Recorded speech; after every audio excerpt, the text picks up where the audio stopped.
iba't ibang hayop at kulisap sa paligid. Puno ng isda ang mga ilog. Iba't iba rin ang uri ng halaman. Sa isang dalisdis ay may tumubong mga puno ng kawayan. Sumayaw ang mga dahon at mga katawan ng mga ito kapag umiihip ng hangin. Isa sa mga puno ay mataas at matabang sanga. Kakaiba ang mga sanga dahil napakalaki nito. Ano kaya ang laman nito? Buksan natin para malaman natin.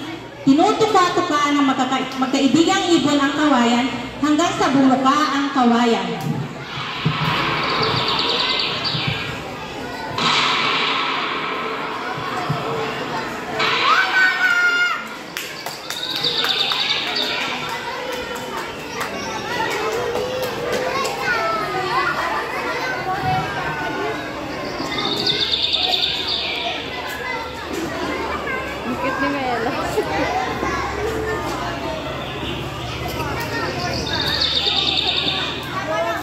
Si malakas at si maganda.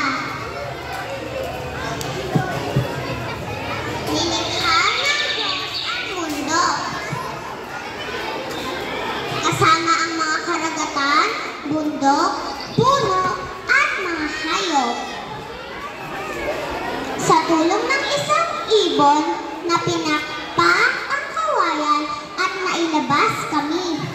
Siya si malakas at ako naman si maganda. Isinakay kami ng isang ibon sa kanyang likod at lumipad patungo sa lupa ng umaga. Ang kwento namin ay isang kwento ng pag-ibig ng mga Pilipino at pagkilala sa kapangyarihan ng Diyos.